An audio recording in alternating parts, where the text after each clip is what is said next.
por eso es muy importante. Ahorita yo no les he pedido como tal ninguna, ¿cómo se llama? Pues sí, que me las manden ya bien contestadas en limpio. Vamos a terminar primero de revisarlas y una vez que ya las hayamos terminado de revisar, ahora sí, ya podemos, empezar a irlas pasando en limpio, etcétera. Pero sí me gustaría, por favor, que no me las manden a la plataforma, porque hay compañeros que me han estado mandando a la plataforma, este, las respuestas, los cuestionarios. Yo se los tengo que subir a ustedes precisamente para que ustedes conozcan las preguntas. Obviamente, si no saben qué pregunto, pues cómo van a poder contestar. Entonces, por eso se los he subido, pero no realmente con la finalidad de que ustedes me las manden por escrito. Así que les pido, por favor, de manera muy especial, que no se manden esas preguntas, por favor. Pero bueno, vamos entonces ahora sí a... Profesora, Sí, una dígame, por pregunta favor. antes de iniciar. Sí. O sea, en el cuestionario bueno, en la plataforma más bien, no Ujú. lo marcamos ni como envío, aunque no subamos ningún documento. O sea, dejamos Sí, que esté la vacío. plataforma lo marque como tarea no entregada. Exactamente, Fernando, porque estoy consciente, yo llevo un registro y yo llevo un registro en una rúbrica. Los pedagogos le llaman rúbrica a una lista, por decirlo de alguna manera, donde se va registrando las actividades que mis alumnos yo voy dejando. Yo estoy muy consciente que yo tuve que mandarles a ustedes a través del tablón el cuestionario, bueno, no fue a través del tablón, fue a través de trabajo de clase, en donde ustedes se les sube como tal, y sí se registra, yo les digo, para tal fecha tienen que entregarlo, pero contestar, perdón, el cuestionario, pero no lo estoy pidiendo, incluso si usted se ha checado, pongo una nota importante, no se debe enviar el cuestionario ni a la plataforma educativa ni a mi prestadora de servicio social, porque nada más para efecto de que el alumno lea la ley y participemos en la clase con la previa lectura que ustedes están haciendo de ese cuestionario. Así que aunque pudiéramos, aparezca como tarea no entregada, compañero, Fernando, finalmente yo estoy muy consciente que no es que no me lo haya entregado, sino es que yo no lo estoy pidiendo en ese momento de que se suba. Más a tarde, ya cuando terminemos de revisar el cuestionario, entonces sí, ahí sí ya les voy a pedir, ¿sabes qué? Necesito que por favor, ya en limpio y en equipo, hagan esto y esto y esto, porque les recuerdo que el objetivo de formar equipos ahorita para revisar con mayor exactitud y bien sus trabajos, los estoy dejando en equipo. A ustedes les facilita la vida porque comparten con sus integrantes de equipo la actividad y no se les hace pesado. Yo quiero pensar que los integrantes de los equipos se quedan con una copia cada uno para que esto les sirva de apoyo, obviamente, para efectos del examen.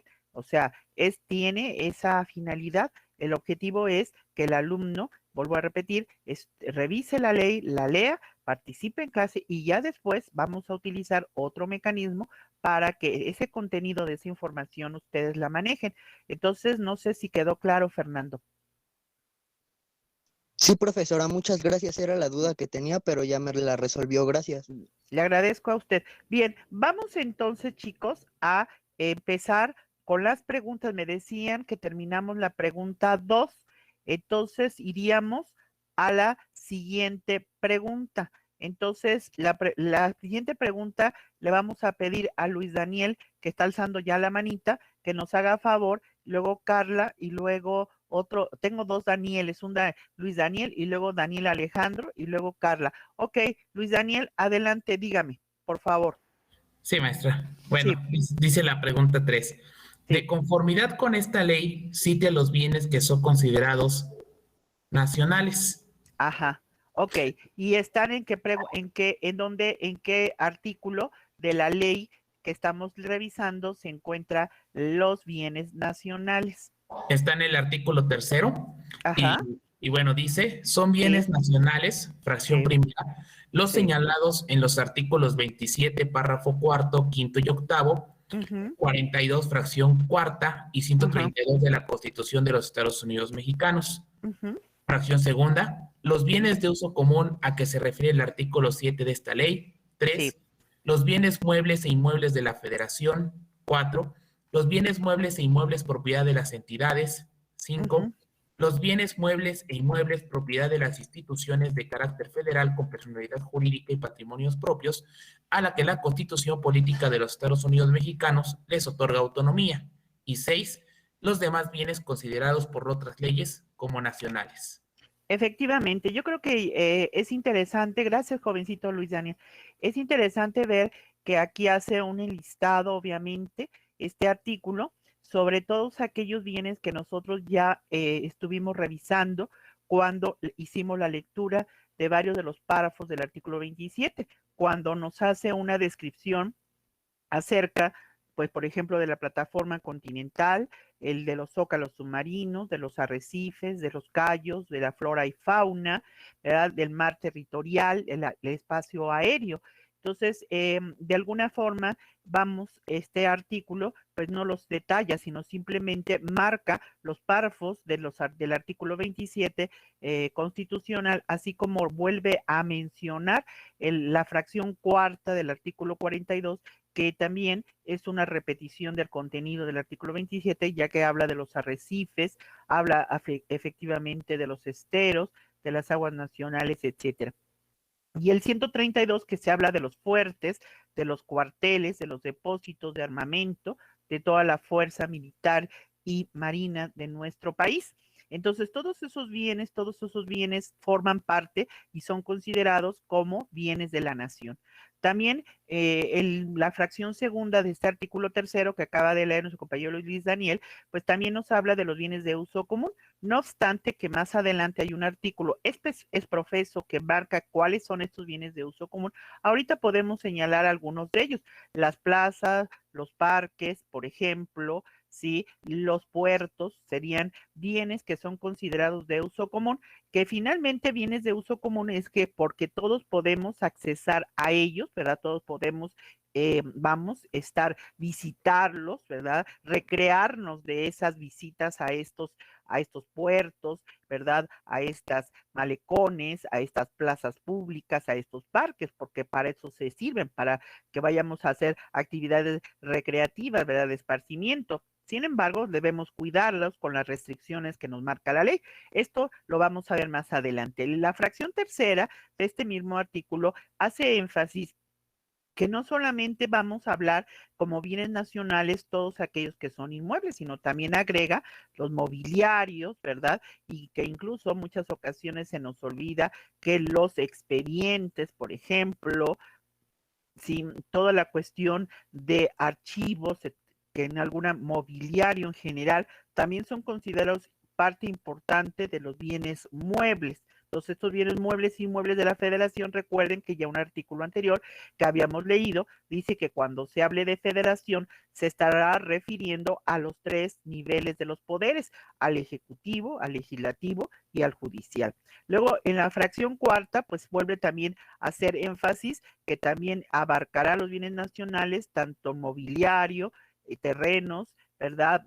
Construcciones de las entidades paraestatales que ya hemos mencionado de una manera muy repetitiva, los organismos descentralizados, las empresas mayoritarias o los fideicomisos públicos, pero también bienes muebles y inmuebles de aquellas instituciones a quien la Constitución le otorga completa autonomía, como son la CNDH, como es el INE, como el Instituto Federal de Telecomunicaciones, como ejemplos, y todos aquellos que también otras leyes, aparte de esta, los considere como tales. Entonces, yo creo que aquí solamente hago una ejemplificación, ¿verdad? Ejemplifico algunos puntos bueno, que se relacionen con estas fracciones que acaba de leer el compañero Luis Daniel. Yo creo que esta lectura nos queda obviamente clara, respecto de esta situación. Nos vamos con la siguiente pregunta y entonces en la siguiente pregunta tenemos al compañero Daniel Alejandro y luego Carla. Daniel, adelante Daniel, por favor. Daniel, Daniel Alejandro, hello. Ay, Dios mío. No sé si, entonces, compañerita Carla, por favor, si eres tan amable de la siguiente pregunta, por favor, realizarla, Carla, por favor. Sí. Dice 4. Explique qué significa que los bienes nacionales estarán sujetos al régimen de dominio público. Ujú, En el artículo 3 nos dice la letra, todos los bienes nacionales excepto a los bienes regulados por las leyes específicas. Y cuando dice explique, por ejemplo, ujú, yo encontré que, bueno, cuando busqué en una lectura, sí, resulta que el dominio público se relaciona perfectamente con la pregunta 5 que dice sí. que expliquemos tres términos, ¿no? Ujú, Inembargable, que es la deuda del gobierno, no implica que se embarga, que se pueden ujú, embargar bienes nacionales. ajá, Inalienable, no ajá, vender, no es el comercio. Y luego exacto. imprescriptible, la Sí, propiedad que tiene el gobierno sobre estos bienes no se pierde. Y es que ajá, más como que, ¿qué es dominio público? Y me salía, por ejemplo, aquí en un libro. ajá, Tradicionalmente se distingue el dominio público del dominio privado del Estado, ujú, distingue ujú, que en principio consagra el artículo ajá, 2300 del ah, Código Civil, las ajá, cosas públicas del Estado general que forma la nación o de los estados particulares de que ella se compone, según la ujú, distribución de poderes hecha por la Constitución Nacional, o son ujú, privados del Estado general o los estados particulares. Entonces, más que ujú, nada, la 4 y 5 se relacionan con esas tres características de que el sí, régimen público tiene estas tres características que ya mencioné. Y perfecto. Ujú. ya. Muy bien, le agradezco su intervención y efectivamente tiene razón, Carla. Efectivamente, el que los bienes de la nación o los bienes nacionales, que es el término que utiliza esta ley, estén sujetos a un régimen de dominio público, es que los que acaba de leer su compañero Luis Daniel y que acabo de mencionarles como ejemplos, pues todos ellos están sujetos a esas tres características. Y usted lo acaba de explicar muy perfectamente, es decir, no están en el comercio, por eso hay una cuestión totalmente que son inalienables, ¿verdad? Que la propiedad que el Estado o la nación tiene sobre esos bienes nacionales nunca se van a perder por el transcurso del tiempo, ¿verdad? Y la tercera es obviamente la característica de que aun cuando el gobierno federal tenga una deuda externa, una deuda pública, obviamente archibillonaria, porque es la realidad, ¿verdad? No le daría, ¿verdad?, derecho a estos países que le prestan o que nos prestan a México, ¿verdad?, el derecho a poder embargar este tipo de bienes porque la Constitución obviamente así lo determina y no debemos olvidar que la Ley General de Bienes Nacionales es una ley que regula en particular el artículo 27 constitucional y al 27 está estableciendo la característica de que los bienes nacionales estarán siempre sujetos a ese régimen de derecho público. Sin embargo, también vale la pena ahorita, desde ahorita, entonces también hacer la siguiente, digamos, aclaración, que así como hay bienes que están sujetos a un régimen de derecho público, la lógica es que también hay bienes del Estado, de la Federación, estarán sujetos a otro régimen que es de derecho privado. Y esos bienes de derecho privado que tiene también el Estado o la nación, también podemos nosotros, ¿verdad?, ver más adelante que estos sí se pueden enajenar. E incluso más adelante vamos a ver cómo la misma ley nos lleva al terreno de decir, ¿qué crees? Hay bienes nacionales que también se pueden enajenar, pero para que los puedas enajenar se necesita que el gobierno lo desincorpore del dominio público para que una vez a través de un decreto, ¿verdad? El decreto del Ejecutivo o también lo vamos a ver, el decreto de el Congreso de la Unión, cualquiera de los dos, puede emitir ese decreto para que esos bienes que son nacionales sujetos a régimen público pasen al régimen de derecho privado y al pasar al régimen de derecho privado, automáticamente ya se pueden enajenar, ya se pueden vender, como cualquier particular se pueden vender y incluso se pueden vender a otras entidades federativas o a particulares que se encuentren interesados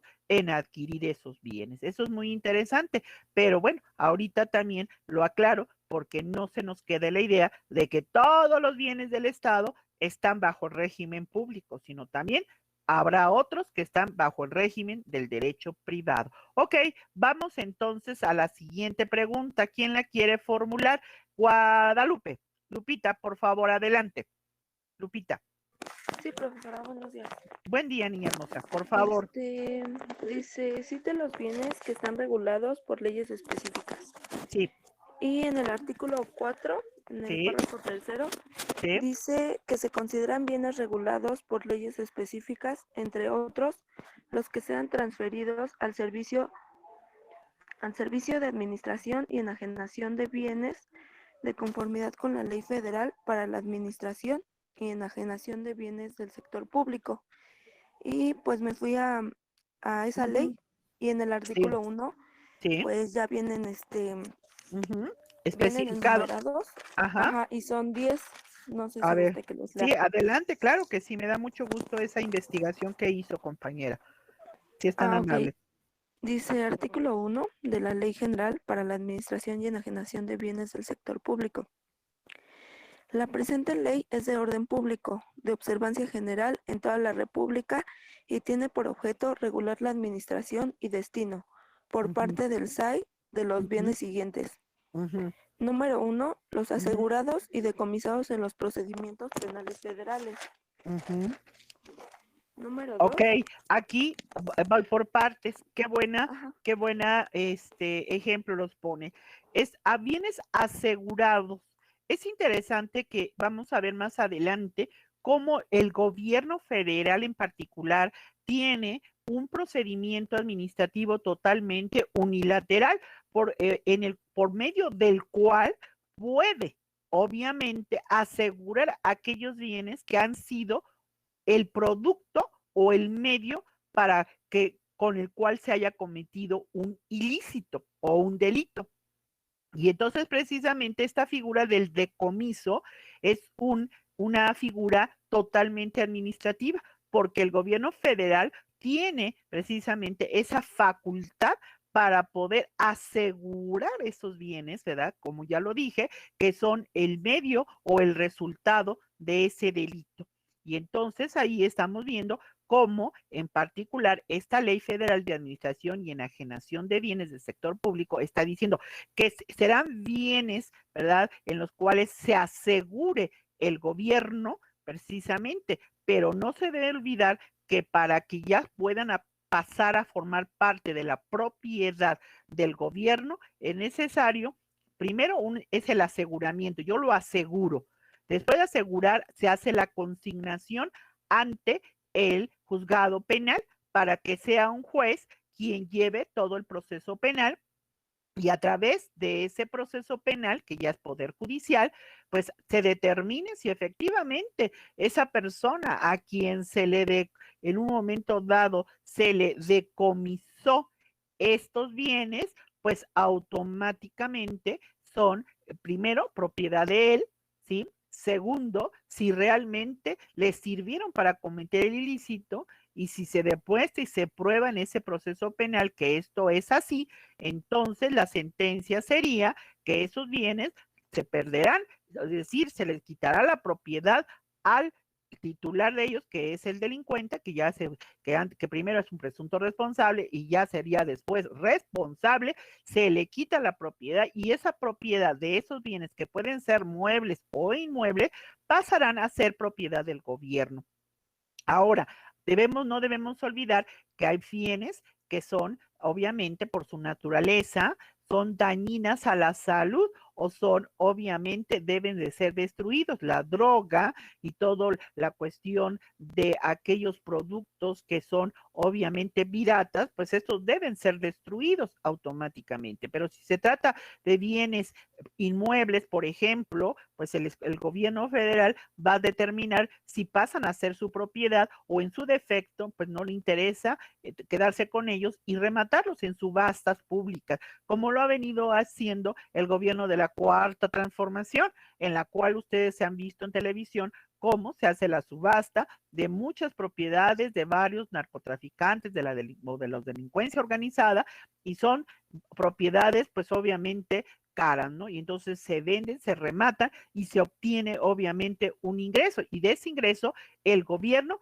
tiene forzosamente que dar una rendición de cuentas, ¿verdad? De esa subasta y de lo que de los ingresos que se hayan obtenido de esas subastas de estos bienes. Entonces es muy importante, por eso dice que son bienes que estarán regulados por leyes específicas. Adelante, compañerita Guadalupe, Lupita.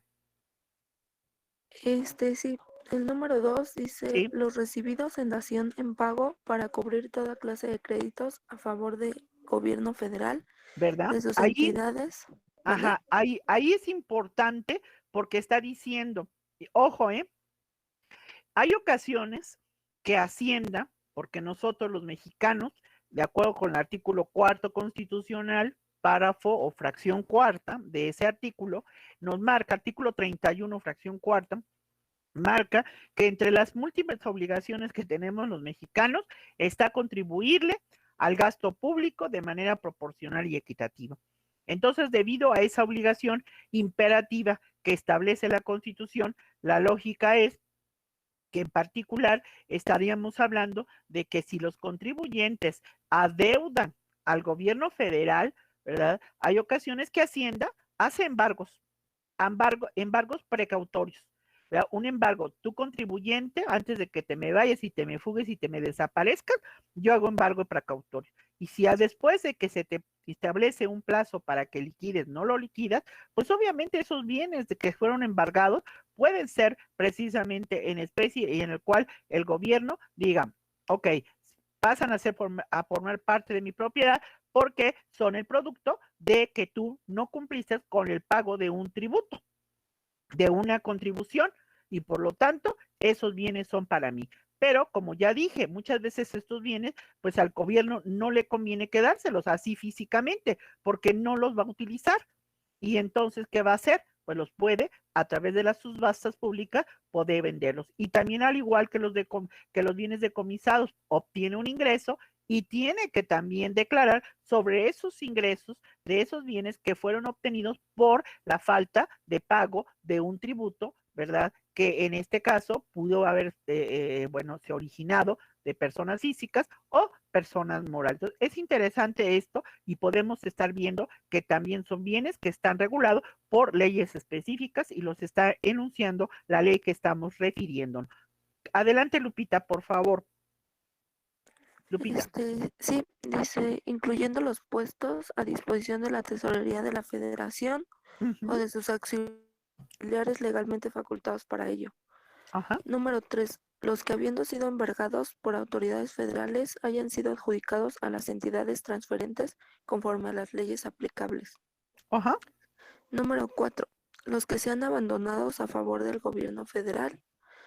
Número 5. Los que estando sujetos a uno de los procedimientos establecidos en la legislación aduanera, en la legislación fiscal federal o en otros ordenamientos jurídicos aplicables a las entidades transferentes, deban ser vendidos, destruidos, donados o asignados en virtud de ser inflamables, fungibles, perecederos, de fácil descomposición o deterioro, así como cuando se trate de animales vivos y vehículos. Sí, porque ahí está hablando, discúlpeme una pequeña interrupción, toda la cuestión de las aduanas no pertenecen a la Secretaría de Relaciones Exteriores. Las aduanas son órganos, estructura orgánica que está dependiente definitivamente de la Secretaría de Hacienda. Y aduana, pues ustedes saben que todos aquellos productos que entren por las aduanas, ya sean de carreteras, ya sea en aeropuertos o en embarcaciones, pues ahí está la aduana de Hacienda detectando automáticamente que no entre a territorio nacional productos que no tengan las autorizaciones, los permisos y el pago del tributo o de los aranceles que se deben cubrir precisamente Hacienda porque ingrese ese tipo de bien.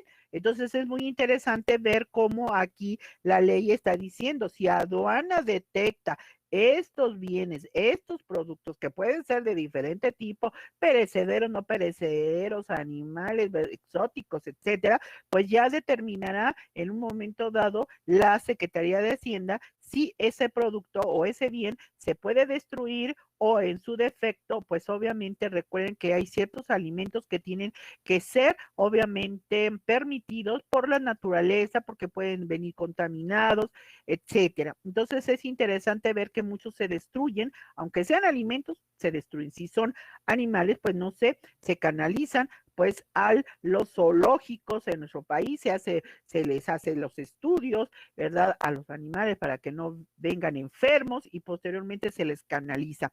Pero si hay productos de esos que han sido detectados o embargados por las aduanas, se puede adjudicar si son, por ejemplo, armamentos, etcétera, pues automáticamente van hacia el sector de aquellas dependencias o secretarías de la defensa que puedan ayudar o coadyuvar precisamente a las actividades que estos realizan. Pero ahí estamos viendo el manejo, el control que el gobierno federal está haciendo por esta ley específica cuando se le está permitiendo poder, obviamente, el no solamente controlar, sino incluso adjudicarse estos bienes cuando así estos sean benéficos para las actividades que hace el propio gobierno o que sean destruidos si estos pues obviamente no tienen un beneficio para el país o bien para la propia autoridad. Ok, compañera Lupita, adelante. Sí dice, número 6, los que pasen a ser propiedad del fisco federal. Ajá. Número 7, los títulos, valores, activos y demás derechos que sean susceptibles de enajenación cuando así se disponga por las autoridades competentes. Número 8, los bienes del dominio privado de la Federación y los que constituyan el patrimonio de las entidades paraestatales. Número 9, cualquier bien que, sin propiedad de la Federación, en términos de la legislación aplicable, el gobierno federal, sus entidades o dependencias puedan disponer de él. Ok. Y número 10, sí. Las demás que determine la Secretaría y la Contraloría dentro del ámbito de sus atribuciones y conforme a las disposiciones legales aplicables. Ok. Y ya sería todo. Y serían todos. Y sí, es interesante, obviamente, ya no quiero, un poco, pues, aturdirlos a ustedes respecto de todos estos, pero yo creo que estamos viendo que aquí sí puntualiza y yo creo que yo rescataría de este artículo primero de esta ley federal de la administración y enajenación de bienes del sector público, cómo se le está permitiendo al gobierno federal enajenar, es decir, apropiarse de aquellos bienes precisamente que provienen de particulares, ya sea porque no has pagado un tributo o ya sea porque has cometido un delito, ¿verdad? O porque estés ingresando a través de las aduanas productos que no has pagado, obviamente los impuestos como son los aranceles. Entonces yo podría decir que todos estos bienes que acabamos de mencionar en estos ejemplos que estoy citando, pues obviamente estarán regulados por estas leyes específicas y en particular por la Ley Federal de la Administración y Enajenación de Bienes del Sector Público. Hasta aquí, ¿hay alguna pregunta que me quieran formular, jóvenes? Preguntas. Daniel Alejandro tiene levantada la mano y no he visto hasta ahorita que participe. Es que yo iba a participar hace ratito, pues Carla, sí. pero es que se me trabó la computadora y me tuve que pasar al teléfono. Ya. Yo dije, ese Daniel, qué mala onda. Está levantando la manita y no participa. Bueno, Daniel, pero le damos el uso de la palabra, Daniel, para que haga la siguiente pregunta. Bueno, hasta ahorita no hay dudas, compañero Fernando o Carlos, que tienen alzada la mano. ¿Hay dudas o quieren participar? Fernando. De mi parte no hay dudas y me gustaría... Yo quiero participar. Adelante. Ok. Bueno, entonces ahorita con mucho gusto les doy el uso de la palabra, pero permítame tantito. Bueno, a ver, Daniel Alejandro. Bueno, yo tengo una duda. A ver, Luis Christopher, sí, perdón, antes. Sí, adelante. Sí, la pregunta que estábamos contestando. Sí. La compañera mencionó 10, pero yo tenía notado que son 13. Son 13. Habría que checar bien, bueno, cuáles son las que agregaría, Luis, si es que en un momento, yo no tengo ahorita la ley a la mano, pero si usted la tiene, hágame favor de leer las que le faltó a la compañera Lupita, de favor. Sí, las empresas que hayan sido transferidas al instituto para devolver al pueblo lo robado, y este se haya Ok. al cargo de liquidador o responsable del proceso de desincorporación, liquidación o extensión y recibido recursos para la concesión de su cargo. Ah, ok.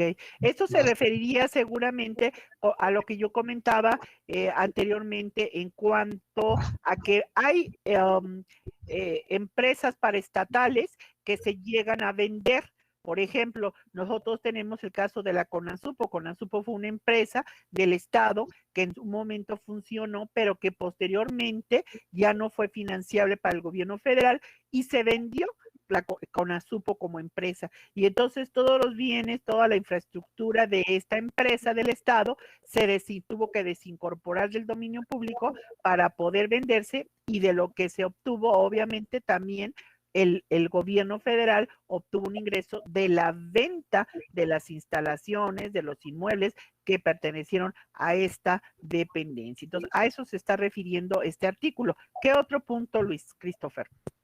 Sí, cualquier bien que reciban las personas servidoras públicas de manera gratuita de un particular con motivo del ejercicio de sus funciones y fracción adicionada, que los demás que determinen la Secretaría de Hacienda y Crédito Público y la Secretaría de la Función Pública dentro del ámbito de sus atribuciones y conforme a las disposiciones legales aplicables, así como aquellos que reciba en encargo por parte de la Federación, estados y municipios. Sí, es interesante ver aquí el trato que la misma ley federal, precisamente de administración y enajenación de bienes, le está dando. Es decir, tienen prohibido los servidores públicos, Arias Espinosa, tienen obviamente prohibido los servidores públicos recibir cualquier bien mueble o inmueble, ¿verdad?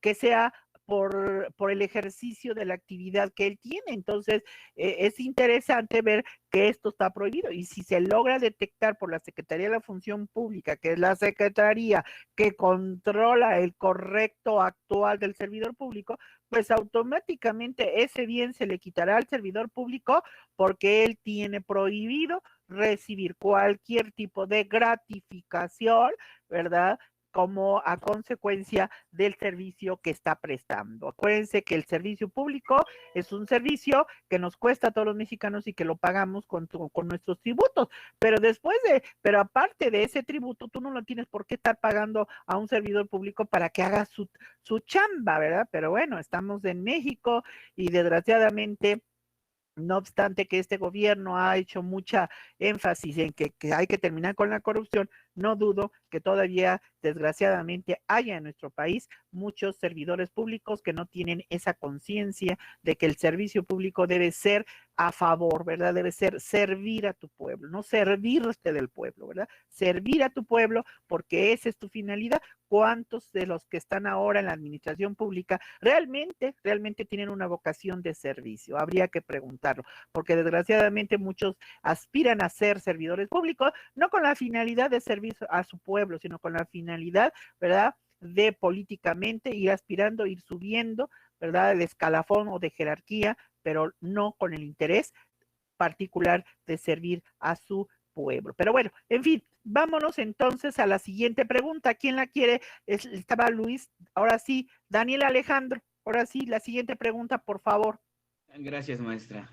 Número 8. ¿Qué características poseen los bienes muebles e inmuebles propiedad de las instituciones de carácter federal con personalidad jurídica y patrimonio propio a las que la Constitución les otorga autonomía? Y nos dice el artículo cuarto, párrafo cuarto: los bienes muebles e inmuebles propiedad de las instituciones de carácter federal con personalidad jurídica y patrimonio propios a las que la Constitución Política de los Estados Unidos Mexicanos les otorga autonomía son inembargables y son imprescriptibles. Ok, aquí interesante. Entonces, pues igual que los bienes nacionales, estos bienes obviamente que pertenecen al INE, que pertenecen a la CNDH, que pertenecen al Instituto Federal de Telecomunicaciones como órganos autónomos, estos bienes automáticamente, al igual que los nacionales, no se pueden embargar y tampoco se pierde la propiedad al transcurso del tiempo. Efectivamente. Y la que sigue, Luis, Alejandro, Daniel Alejandro. Pregunta 9. ¿Sí? Ok. Pregunta 9. ¿Qué disposición aplica para las instituciones con autonomía constitucional sobre la regulación de los actos, adquisición, administración, control, enajenación de los bienes y qué obligación tienen ante el registro público de la propiedad federal? Estas instituciones establecerán, de conformidad con las leyes específicas, las disposiciones que regularán los actos de adquisición, administración, control y enajenación. Y tienen la obligación, según el artículo 42 en su fracción primera, que tienen que tramitar los títulos por los cuales se adquieran, transmitan, modifiquen o extingan el dominio, la posesión y los demás derechos reales pertenecientes a la federación, a las entidades y a las instituciones de carácter federal con personalidad jurídica y patrimonios propios a las que la Constitución política les otorga autonomía. Exacto. Incluyendo los contratos de arrendamiento, los contratos de arrendamiento financiero, así como los actos por los que se autoricen dichas operaciones. Interesante esto. Fíjense, muchas veces todos nos hemos ido con la idea de que, ya son autónomos, ya son independientes, sí tienen total autonomía, pero no se les olvide que aún la CNDH, aún el INE, ¿verdad? Aunque tengan con autonomía constitucional y no pertenezcan a ninguno de los tres poderes, ellos están obligados, y aquí ya lo está enmarcando la propia Ley General de Bienes Nacionales, están obligados precisamente a llevar un control, una buena administración de estos bienes, y que los títulos que avalen la legítima propiedad sobre estos tipos de bienes deben estar dados de alta. ¿En dónde? Pues en este registro público de la propiedad federal, ¿sí? Ojo, en el registro público es obviamente una área que depende de la Secretaría de Hacienda y es este registro público donde deben estar inscritos todos los documentos en donde se acredite la legítima propiedad que tienen todos los poderes de la federación, sea legislativo, ejecutivo y judicial, incluyendo a estos que les da la autonomía, la propia Constitución, como CNDH, como INE, como ejemplos precisos. Yo creo que eso es lo más importante que debemos nosotros rescatar de esta pregunta. Bien, ahora sí, nos vamos con la siguiente pregunta. La siguiente pregunta está levantada la manita de Tania y luego Carlos. Tania, por favor, adelante, Tania. Tania, César, luego César. Okay. Profesora, yo no tengo levantada mi mano. ¿No? Entonces, ¿quién la tiene? Leslie. A ver, Leslie. Sí, profesora. Ok, adelante. Siguiente pregunta. La siguiente pregunta es la 10 y dice, sí. ¿A qué legislación estarán sujetos los monumentos arqueológicos y monumentos históricos artísticos propiedad de la Federación? Y esta respuesta la encontramos en el mismo artículo 4, en el párrafo quinto. Y dice, los monumentos arqueológicos y los monumentos históricos y artísticos propiedad de la Federación se regularán por esta ley y la Ley Federal sobre Monumentos y Zonas Arqueológicos, Artísticos e Históricos.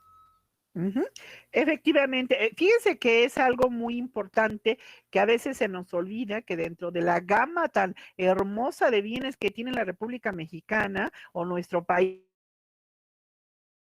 también de toda esa belleza, que para mí es una belleza, todo lo que corresponde a esos monumentos arqueológicos, a nuestros monumentos históricos e incluso al arte, ¿verdad? A las cuestiones, no solamente el arte en cuanto a pintura, escultura, ¿verdad? Etcétera, sino también, ¿por qué no?, a la parte artesanal de las manos de nuestros indígenas, de nuestra gente, ¿verdad? De las comunidades rurales.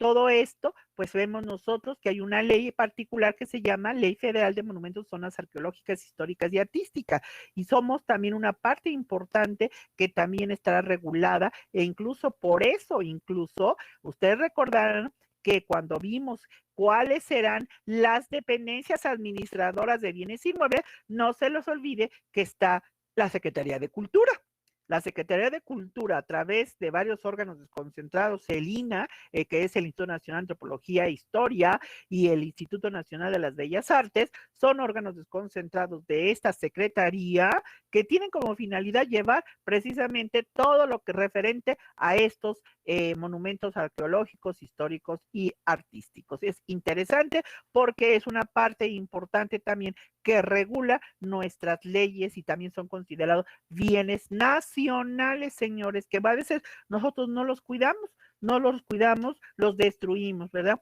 Manifiéstate lo que quieras, pero no destruya parte de lo que forma, es de nuestra historia como país, ¿verdad? Como nación. Yo creo que eso es muy importante y yo sí lo recalco, porque independientemente de que también las autoridades no hacen su parte de cuidarlo, de darle mantenimiento, vengan sectores pues sí, del país a manifestarse y que los destruyan. Oye, pues sí, destruye, manifiéstate enérgicamente, haz que las autoridades realmente estén haciendo su función y que cumplan con darte la seguridad y la certeza de tu integridad física. Estoy totalmente de acuerdo, el coraje que se tiene es importante también manifestarlo, pero no destruyas esa parte del patrimonio que forma parte también de ti, porque esas son tus raíces. Eso es algo que yo es necesario, que a veces el amor a nuestro patrimonio, ¿sí? Que nosotros a veces no cuidamos. Pero bueno, en fin, vamos entonces, gracias compañera Leslie,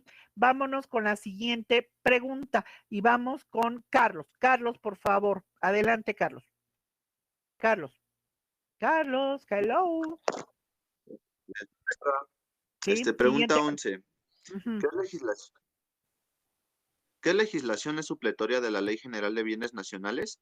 Sí. La respuesta viene en el artículo 5, que nos dice, a falta de disposición expresa en esta ley o en las demás disposiciones que de ella deriven, se aplicarán en lo conducente el Código Civil Federal, la Ley Federal de Procedimiento Administrativo y el Código Federal de Procedimientos Civiles.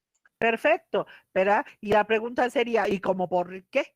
Y yo tendría que contestarle, pues obviamente recuerden que si estamos hablando del patrimonio del Estado, y si hablamos del patrimonio como un atributo del Estado, la lógica es, recuerden que el Código Civil pues marca el patrimonio de todas las personas, tanto físicas o morales, incluso el propio Código Civil Federal hace la numeración también en uno de sus artículos de los bienes que son considerados nacionales. Eso es interesante por un lado. Y por otro lado, también es interesante que recuerden que hay bienes que el Estado puede dar en concesión a particulares y que además se concretan a partir de contratos administrativos, y todas estas cuestiones jurídicas de contratos y cuestiones de poder manejar sus bienes, pues se encuentran regulados en el Código Civil Federal. Por eso es que el Código Civil Federal es supletorio del manejo de los bienes que se encuentran consagrados en la Ley General de Bienes Nacionales.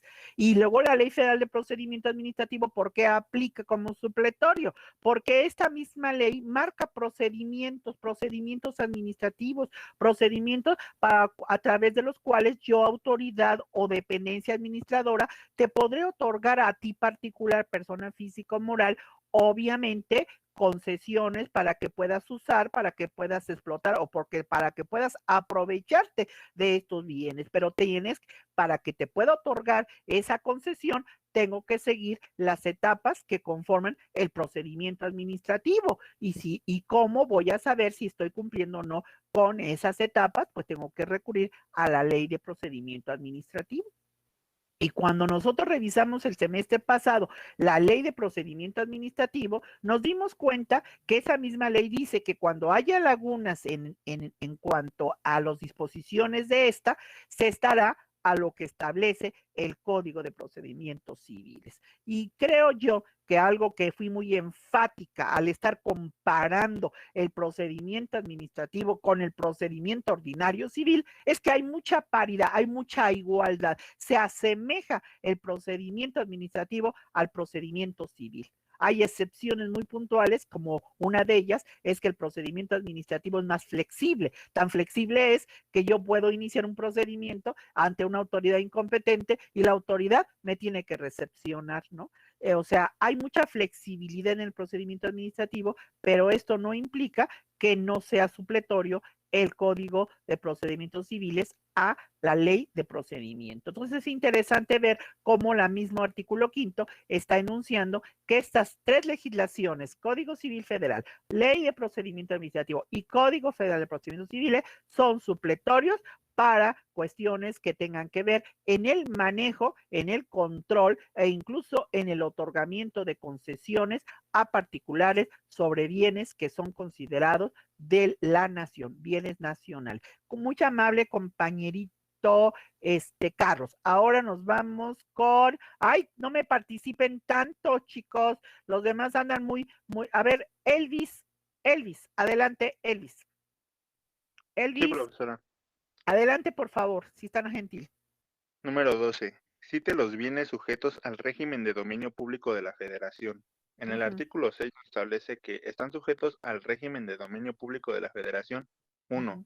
Los bienes señalados en los artículos 27, párrafos 4, 5 y 8. Artículo 42, fracción 4 y 132 de la Constitución Política de los Estados Unidos Mexicanos.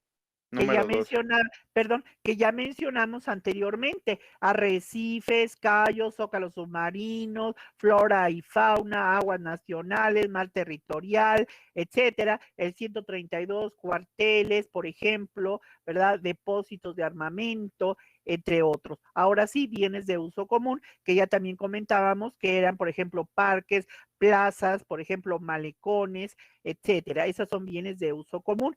3, compañero, por Elvis. 3. Las plataformas insulares en los términos de la Ley Federal del Mar y, en su caso, de los tratados y acuerdos internacionales de los que México sea parte. Hasta ahí. Plataformas insulares significan precisamente aquella parte firme que rodea las islas, precisamente, así como nosotros cuando vamos por ejemplo, a las playas, vemos esa franja que rodea el territorio nacional, es la plataforma continental, pero cuando esa franja de tierra rodea a la isla, se le llama plataforma insular. Y aquí está diciendo que esas plataformas insulares, obviamente, en los términos que marca otra ley específica. Y ahí se están fijando ustedes por qué es complejo el derecho administrativo, porque de la Ley General de Bienes Nacionales, señores, de lo que llevamos leído, ya llevamos 2, 3 leyes en las cuales, aparte de esta, aplica esta otra ley, y aparte de esto, aplica esta otra ley. Y este es el caso particular. Todo lo que tenga que ver con el mar patrimonial, etcétera, entra la Ley Federal del Mar. Y también lo dice, tratados y acuerdos internacionales. Yo le subí al tablón una especie de archivo, no una especie, más bien un archivo que contiene la diferencia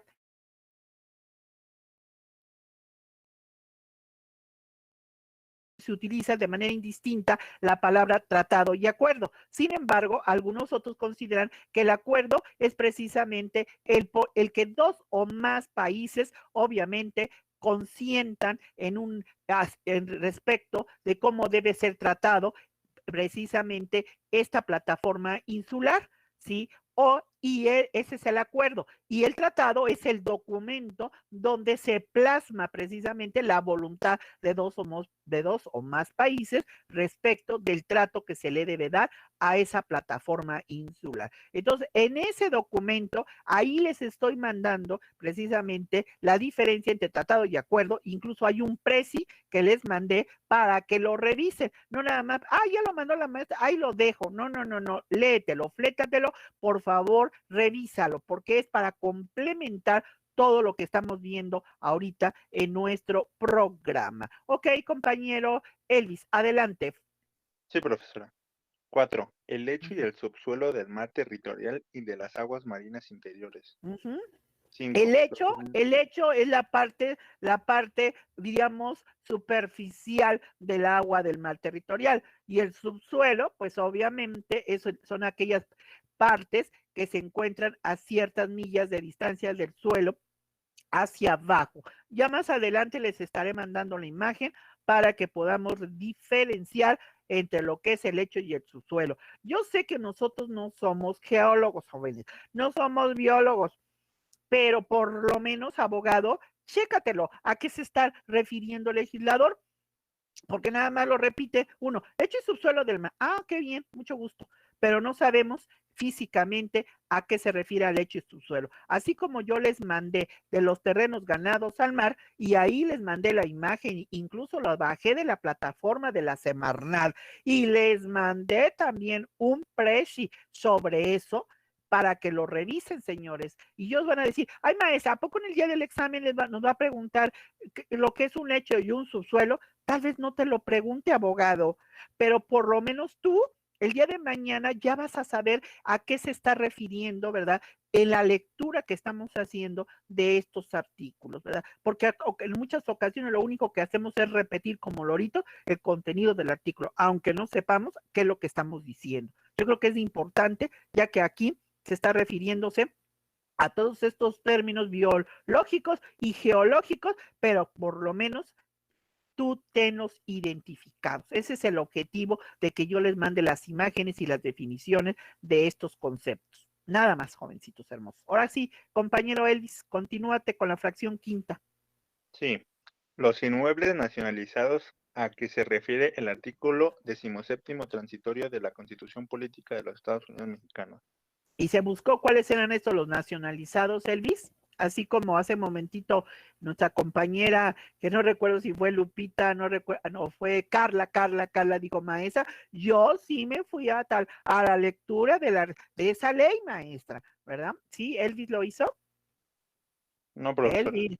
Bueno, chéquenselo, por favor. Si alguien tiene ahorita por ahí la oportunidad de checarme el artículo 17º transitorio de la Constitución, se lo voy a agradecer para Ya lo que encontré, nos haga... profesora. A ver, por favor, si están gentil. Artículo 17º, los templos y demás bienes que, conforme a la fracción segunda del artículo 27 de la Constitución Política de los Estados Unidos Mexicanos, que se reforma por este decreto, son propiedad de la nación, mantendrán su actual situación jurídica. Exacto, porque muchos de estos bienes nacionalizados, Elvis y grupo en general, vienen precisamente cuando usted recuerde que en la época de gobierno de Benito Juárez se hizo la división precisamente entre la iglesia y el Estado. Y muchos bienes que pertenecían a la Iglesia Católica, porque recuerden que en aquella época la que predominaba en nuestro país era la religión católica, bueno, pues muchos de los bienes inmuebles de la Iglesia Católica pasaron a formar parte de la propiedad del gobierno. Entonces fueron inmuebles nacionalizados. Por eso incluso ustedes recordarán que allí donde está el edificio de la Secretaría de Relaciones Exteriores frente al hemiciclo Juárez, que encontramos una edificación que parece una iglesia, y esa no es iglesia, incluso esa es propiedad del gobierno federal, incluso a veces se alquila o se renta para eventos académicos de la UNAM. Y entonces, ¿qué implica? Implica que son inmuebles que fueron nacionalizados de la Iglesia Católica, por eso tienen toda la arquitectura de una iglesia, ¿verdad? Pero no pertenecen a la Iglesia Católica. Incluso los que el Estado tiene nacionalizados de la Iglesia Católica, también los puede concesionar para fines religiosos y se los concesiona a la Iglesia Católica para que los pueda usar. Eso también puede suceder, pero son inmuebles nacionalizados. Fracción sexta, Elvis, rápido, por favor, gracias. Los inmuebles federales que estén destinados de hecho o mediante un ordenamiento jurídico a un servicio público y los inmuebles equiparados a estos conforme a esta ley. Ok, son pues todos aquellos inmuebles, sea legislativo, el ejecutivo y el judicial, y a través del cual se está prestando, ¿verdad?, un servicio a los mexicanos. Entonces, las edificaciones como el edificio de la Secretaría de Relaciones Exteriores es un inmueble federal que, de hecho, ¿verdad?, de acuerdo con el ordenamiento de esta ley, pues está destinado a prestar un servicio público. Ok, fracción séptima, Elvis, por favor. Los terrenos baldíos nacionales y los demás bienes inmuebles declarados por la ley inalienables e imprescindibles. Precisamente en el archivo que les mandé, no solamente les dije cuáles eran los terrenos ganados al mar, sino también viene ahí la definición de un terreno baldío. Un terreno baldío implica aquel que no ha sido medido ni deslindado ¿verdad? Pero que tampoco está destinado ni a prestar ningún servicio público, pero le pertenece al gobierno federal. Esos son terrenos baldíos y obviamente pues pertenecen a la nación, ¿verdad? Y que de alguna manera también la ley está enunciando que las mismas características que tienen todos los bienes nacionales también son inalienables y también son imprescriptibles. Continuamos, compañero Elvis. 8. Los inmuebles federales considerados como monumentos arqueológicos, históricos o artísticos conforme a la ley de la materia o de la declaratoria correspondiente. Perfecto, ya lo habíamos mencionado también anteriormente y sobre ellos también son inalienables, imprescriptibles e inembargables. Gracias, compañero. Fracción 9, por favor. Los terrenos ganados natural o artificialmente al mar, ríos, corrientes, lagos, lagunas o esteros de propiedad nacional. Ok, así que ahí en esa imagen de ese archivo les estoy diciendo cómo son terrenos ganados natural o artificialmente al mar y cómo muchas veces por la mano o intervención de la mano del hombre, esa franja cercana al mar es rellenada con tierra para que pueda ser ocupada para fines que el gobierno considere pertinentes y automáticamente son considerados bienes sujetos a dominio público. Fracción 10, compañero Elvis, por favor. Los inmuebles federales que constituyan reservas territoriales independientemente de la forma de su adquisición. Ok, esto de las reservas territoriales, recuerden incluso que muchas de esas reservas hoy son consideradas también reservas ecológicas, en donde el gobierno federal pues tiene ese dominio directo y aparte ese dominio público porque no se pueden vender y tienen las otras características de imprescriptibles e inembargables. Y última fracción, la fracción, perdón, no es la última, es la 11ª.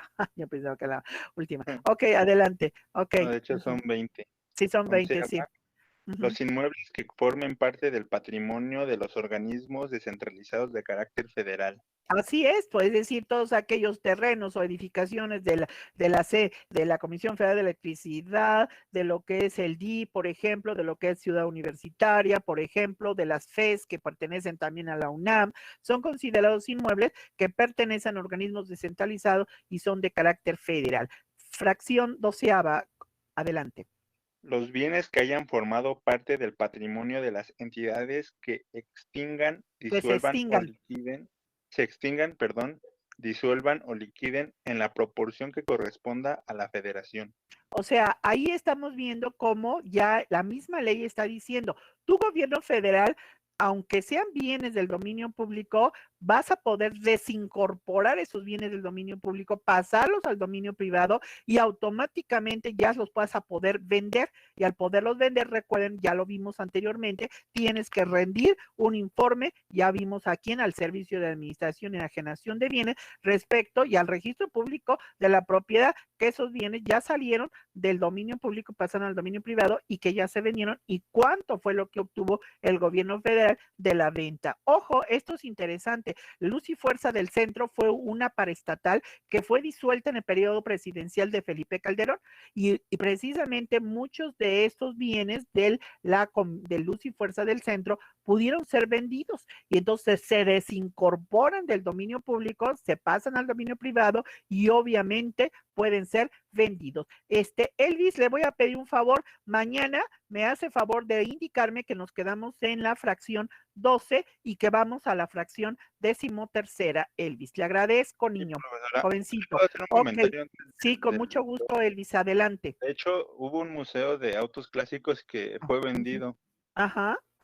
Y que, bueno, yo no sabía hasta que fui, y resultaba que cuando, bueno, yo fui, llevaba ya 4 meses de haberlo vendido, pero igual era de dominio público. Ok, sí, porque hay muchas cuestiones que también a veces nosotros no conocemos de la parte, incluso lo vamos a ver más adelante, de estos tipos de bienes que también forman parte de museos que están bajo el control del gobierno federal, que automáticamente, como le digo, es importante, por decreto, desincorporarlos del dominio público para pasarlo al dominio privado y en ese momento, ya se pueden vender. ¡Ah, qué bonito que se están saliendo estos horrorosos! Y todavía, así les voy a hacer el día del examen, a los que les avisen a los que se están saliendo, que el día del examen, dando la hora en punto, órale, me salgo, yo la maestra. ¿verdad? Y a ver, como dicen, la vara que mides serás medido. Ok, los veo el día de mañana, jóvenes. Gracias. Profesora. Sí, díganme. A ver, uno por uno, porque si no los escucho, uno por uno. Tania, dime. Tania. Es que tuve un poco de problema con mi conexión. Salí ¿Cómo te apellidas?